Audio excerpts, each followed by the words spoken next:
Here's tonight's 9 at 9. An Idaho man arrested and charged in the murder of his girlfriend. Police say the suspect stabbed his girlfriend to death and then made suspicious posts on Facebook. In one post, the suspect wrote, "If stabbing people is wrong, I don't want to be right." In another, he says, "Dead is better." The man is being held without bond. Here at home, a 20-year-old man critically hurt after police say his 17-year-old brother stabbed him in an unprovoked attack. Both the victim and the suspect were found at their family's West Side home on Ingleton. The 20-year-old was rushed to the hospital with life-threatening wounds. The suspect was also treated for some cuts. Police say he will face charges. Surveillance video taken from the Atlanta airport shows a woman attempting to grab two children. The woman in the pink hat can be seen walking over and putting her hands on a stroller with a child in it. The child's mother fends her off, but then the woman notices another child standing nearby and picks him up. The father wrestles that child back. The woman tries to run off, but officers were able to get her on the ground and into handcuffs. Dominican police find and seize more than $1 million inside of a private plane with a Venezuelan plate. Now they're trying to figure out if the confiscated money was from an international drug trafficking transaction. A substitute teacher in El Campo, Texas, that's a town between Victoria and Houston, fired following accusations that she filmed porn inside a classroom.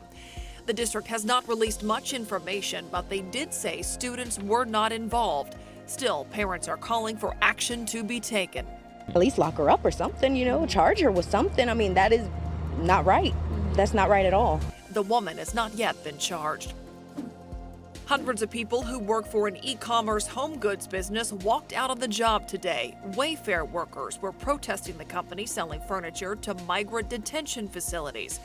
Workers say they learned that an order for about $200,000 worth of bedroom furniture was placed by a company that operates migrant facilities for the Department of Health and Human Services. Following that backlash, WAYFAIR announced plans to donate $100,000 to the American Red Cross. Take a look at this. Terrifying video shows boaters in Kentucky barely escaping as a tornado shreds a marina. The video shows winds picking up just as the group was coming off the lake. They managed to get away as part of the marina was ripped apart. No one was hurt, but more than 40 boats were damaged.